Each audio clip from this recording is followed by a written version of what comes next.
Okay, hi all. So in this lecture, we learn about host-microbe relationship and the disease process.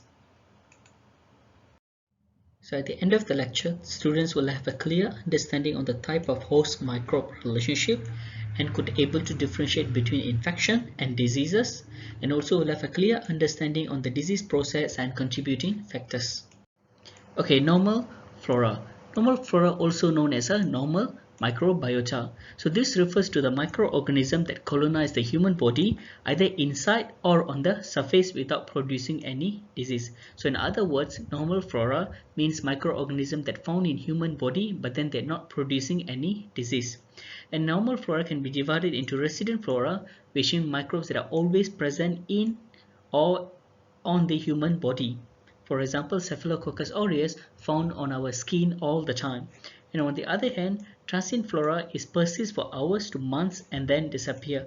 So this means microorganisms that present in the human body for temporary. There are also some portion of our body tissues, organs and fluid are free from microbes. So which means that no microbes will be found in this internal tissue and organs and body fluids. Okay, let's move on to host-microbe relationship. So the host-microbe relationship, or in other words, symbiosis. So symbiosis means association between two or more species living together. The symbiosis can be divided into mutualism, parasitism, and commensalism. So mutualism means both members of the association living together benefit from the relationship. So which means the species that are living together getting the benefit from the relationship. And parasitism means one organism, which is parasite, getting the benefit from the relationship, while the other hand, the other organism, the host, is getting harmed. And the last one is the commensalism, which one organism is benefit from the relationship but the other one is unaffected. So which means not gaining any benefit or any harm. Okay, most of the microorganisms which causes disease are known as a opportunist. So opportunist means a bacteria can cause disease or take advantage of a particular condition to cause a disease. So there's a few conditions which can lead to the opportunist bacteria to cause infections. For example, a failure of the host normal defense. So when immunity of a person is deteriorate, so this bacteria can take advantage and then can cause disease. The second one is the introduction of the organism into unusual body sites. So this means when you introduce the unwanted bacteria to another site, so particularly in the clean tissues and the body organ as we learned before, and then there might cause infections. And then disturbance of the disturbance in the normal microflora, and also the disturbance or when you're killing the microflora on your skin and body, and they may also cause this opportunist bacteria to take advantage and then to create an infection. Okay, the following question comes into discussion is that how to know whether a bacteria can cause infection or not. So in order to know whether a bacteria can cause infection or not, we follow Koch postulates. So Koch postulates is discovered by a German physician and bacteriologist Robert Koch. Okay, Koch postulate have 4 criteria. So the first one is the suspected pathogen must be present in all cases of the disease and absent from the healthy animals. So then the way to diagnose is using a microscopy or staining. So which mean a bacteria that can cause a disease must be present on the animal that have the disease, but then is not found in the healthy animal. The second criteria is the suspected pathogen must be grown in pure culture. So where you need to have a laboratory culture. So which means the infection agent or the bacteria should be able to grow in a culture media. But then the bacteria doesn't present in the healthy animal. The third thing is the cells from a pure culture of the suspected pathogen must cause disease in the healthy animal. So when this pathogen is given to another healthy animal, it should able to cause a similar disease as the initial one. And the last one is the suspected pathogen must be re-isolated and shown to be the same as the origin, where you can do it via laboratory re-isolation and culturing. So when you derive the bacteria from the dead animal or diseased animal, you should be able to get the same bacteria as you seen in the initially infected animal. So based on this Koch postulates, you can know whether a bacteria can cause infection or not. So this slide shows a summary of the diagram that we learned earlier. Okay, although Koch postulates is one of the well-accepted criteria to know whether a particular bacteria can cause disease or not, but then there's also some exceptions. So the first is the host immune to the particular disease. Sometimes a particular healthy volunteer or healthy animals will be immune to a particular disease. So therefore, when you're given the pathogen, they may not get the infection. And the second one, a disease may involve a cooperation between multiple organisms, so which means various bacteria in combination may cause a disease. And at the same time, a single pathogen can cause several disease conditions. And the following one is the causative agent cannot be grown in pure culture outside the host cells, so which has been a widely accepted exception for the Koch specialist. Is it because quite a number of bacteria you will not able to grow them in the lab. Okay, let's move on to disease versus infection. Okay, in disease means it is any change from the state of health, or in other words, any abnormal state in which part or all of the body is not properly adjusted or is not capable to carry out normal function. So when there is a person with disease, that means he cannot able to carry out the regular routine. On the other hand, infection describes as a growth or replication of microorganism within the body. So when there is a presence of pathogenic microorganism in the body, then it's considered as an infection. So usually infection will lead to disease. Okay, let's look at the kinds of diseases. So the first one is inherited diseases. So inherited diseases means the diseases that are passed to the child from the parents through their reproductive cells, which are sperm and ovum, and usually is caused by the genetic error. So example of diseases including sickle cell anemia, thalassemia, and cystic fibrosis. Okay, the second one is the congenital diseases. So congenital diseases is caused by structural and functional defects present at birth, and it can be caused by drugs, mutations, or maternal infection, or can be also by excessive X-ray exposure. And some of the example of congenital diseases are cleft lip and cleft palate, cerebral palsy, and Down syndrome. So these diseases are considered as a congenital diseases. Okay, the third one is the degenerative diseases. So degenerative diseases are diseases that develop in one or more body system as aging occurs. So these diseases happens when as someone getting older. An example of degenerative diseases are osteoporosis and Alzheimer's disease.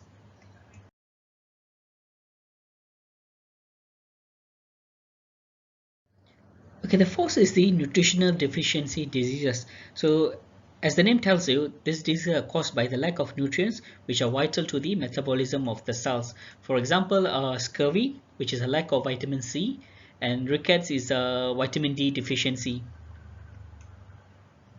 Okay, fifth one is the metabolic diseases. So the metabolic diseases are those that result from abnormalities in the biochemistry of the bodily functions. It can be either congenital or inherited. In other words, any of the disease or disorder that disturb the normal metabolism in the cellular level is considered as a metabolic diseases. Usually these metabolic diseases comes in a cluster which lead to the risk of other diseases such as heart disease, stroke, and diabetes. Okay, the sixth one is the mental diseases. So the mental diseases caused by a variety of factors, which is including emotional and even sometimes infections. An example of mental diseases including depression, bipolar disorder, and other mood disorders. And even eating disorders is considered as a mental disease. Okay, the seventh one is the immunological diseases. So immunological diseases are diseases caused by malfunction of the immune system. An example of immunological diseases are allergy, asthma, autoimmune diseases, and immunological deficiency syndromes. Okay, neoplastic diseases. So neoplastic diseases involve abnormal cell growth that leads to the formation of various types of cancerous or non-cancerous growth or tumors. Okay, the ninth one is the iatrogenic diseases. So iatrogenic diseases are diseases caused by a physician or healthcare profession when the administration of the healthcare. And the common causes of iatrogenic diseases are surgical errors, drug reactions, or contaminated equipments. Okay, the last one is the idiopathic diseases where the cause of the infection is unknown. Okay, let's move on to the types of microbial infections. So let's look at the localized and systemic infections. Localized mean the infection is restricted to a confined area in the body. For example, pulmonary tuberculosis, where the infection is restricted in the lungs. And the second one is systemic infection, where the infection of the organism is spread throughout the body. For example, systemic tuberculosis, where the microorganism is spread throughout the body. Okay, let's see the primary and secondary infection. Primary infection is caused by one type of microorganism and it is an initial infection by the microorganism. On the other hand, secondary infection is caused by microorganism as a sequel to the primary infections. So which means the infection occurs subsequently to the first infection. For example, a secondary infection is a vaginal yeast infection after taking antibiotic to treat the infection caused by bacteria. With the bacterial infection is considered as a primary infection, the yeast infection is considered as a secondary infection. Okay, let's look at acute and chronic infection. Acute infection happens short and relatively severe infection, for example, streptococcal throat infection. And chronic infection happens for prolonged and then in some cases it can be permanent. For example, pulmonary infections associated with cystic fibrosis. Okay, the following one is the fulminating infection. So fulminating infection occurs suddenly and with great intensity. For example, meningitis infection. Okay, mixed infection is an infection caused by more than one microorganism. Okay, subclinical infection is an infection that does not display any symptoms. So the patient become asymptomatic is considered as a subclinical infection. Okay, now let's look at bacteremia and septicemia. Bacteremia is an infection that indicating the presence of bacteria in the blood, usually for temporary. And if it's septicemia, indicating the presence of bacteria and their growth products, including the metabolites in the blood. Okay, on the other hand, viremia means the presence of virus in the blood. Okay, opportunistic infection is an infection that caused by microorganism that does not cause disease when we are healthy, but then become pathogenic when our immune system is become impaired or become weak. And the last one is the nosocomial infection. So nosocomial infection is an infection that acquired in the hospital settings. Okay, let's move to the communicable and non-communicable diseases. Okay, communicable diseases are diseases that are easily spread from one host to another. For example, coronavirus. So coronavirus is a disease that can be transmitted from one person to another one. So therefore, coronavirus is considered as a communicable disease. On the other hand, non-communicable diseases are not spread from one host to another. So this infection usually caused by the individual's own normal microflora or via food poisoning or infection that got it from the environment. Okay, let's move to the disease process. So let's start with the definition. So pathogen is an organism that capable causing disease in a host. For example, coronavirus is a pathogen that can cause COVID-19 disease. So the second one is the pathogenicity. So the pathogenicity is the ability of a microorganism or pathogen to produce disease in a host. And the third one is the virulence. So the virulence is a degree of pathogenicity, or in other words, the extent of microorganisms that are able to cause disease in the host. Okay, the following one is the sign. So sign is the objective changes such as a rash or fever that a physician can be observed. On the other hand, symptoms is a subjective changes such as pain or loss of appetite that are experienced by the patients. So just for remember, sign means something that can be observed by the physician or the doctors. Symptoms means something is experienced by the patient. Okay, usually pathogenic bacteria have a basic mechanisms in order to cause an infection in the human.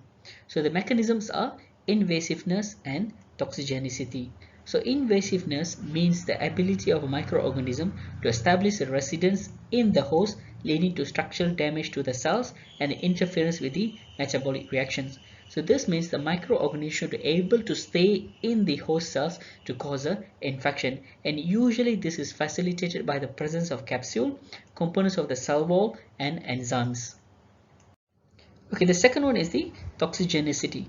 Toxigenicity refers to the ability of a microorganisms to produce toxins that disrupt the normal function of the cells or destructive to human cells and tissue. So which means the bacteria should be able to produce toxins to produce the infection. So the toxins can be either endotoxin or exotoxins. Okay, this is a summary of exotoxin and endotoxins. So perhaps you can read through, and if you have any question, please post in the e-learning. Later we discuss. So the last topic for this lecture is the stages of the disease. So every infection or all the infection, usually they go through all these 5 stages. Okay, so the first stage is the incubation period, followed by prodromal, illness, decline, and convalescence period. So on your y-axis, it can be either number of microorganisms or the intensity of signs and symptoms. And then your x-axis will become time. So just remember that not all diseases will have such a nice bell curve. So the shape is usually dependent on the disease. Okay, let's go through phase by phase to get a better idea. Okay, the first phase is the incubation period. So incubation period is the time between infection and the appearance of sign and symptoms. Usually the incubation period depends on the specific microorganism, the virulence factor of the microorganism, as well as the resistance of the host towards the microorganism. Okay, this slide shows the incubation periods of some infections. Okay, the incubation periods, it can be years or can be just days. For example, influenza is only take 1 to 3 days. On the other hand, leprosy, the incubation period is 5 to 20 years to show any sign and symptom of the infection. So the second phase is the prodromal period. So prodromal period is relatively short and begin as soon as after the incubation period. And then prodromal period is characterized by the first symptoms of the disease. So which means a patient when get the first symptoms of the disease, then the prodromal period starts. Okay, the third phase is the period of illness. So at period of illness is the time where the disease is exhibiting most severe signs and symptoms. So if it's an acute disease, the symptoms and signs develop rapidly and reaching height of intensity and end fair quickly. And if it's a chronic disease, the symptoms persist for prolonged period of time. Okay, the fourth phase is the period of decline. So where the sign and symptoms are subside, so sometimes fever decreases and then the feeling of malaise also diminishes. And then the last one is the period of convalescence, which means the tissue are repaired, healing takes place, body regains strength, and individual no longer have disease symptoms. So which means the person is getting better. So in summary, remember that the 5 stages of infection is incubation period, prodromal period, illness period, decline period, and convalescence. At the incubation period, there will be no sign and symptoms of the disease. And at the prodromal, you will see like a vague and general symptoms. And then when it comes to the illness, where you'll see the most severe sign and symptoms in the patient. And at the decline phase, where the sign and symptoms start to decline. And at the convalescence, there will be no sign and symptoms, and then the person is fully recovered. And another thing you have to remember that the transmission of the pathogen can be happen at any stage of the infection. Okay, thank you for your attention. So if you have any question, please post in the e-learn, so we will discuss together next week.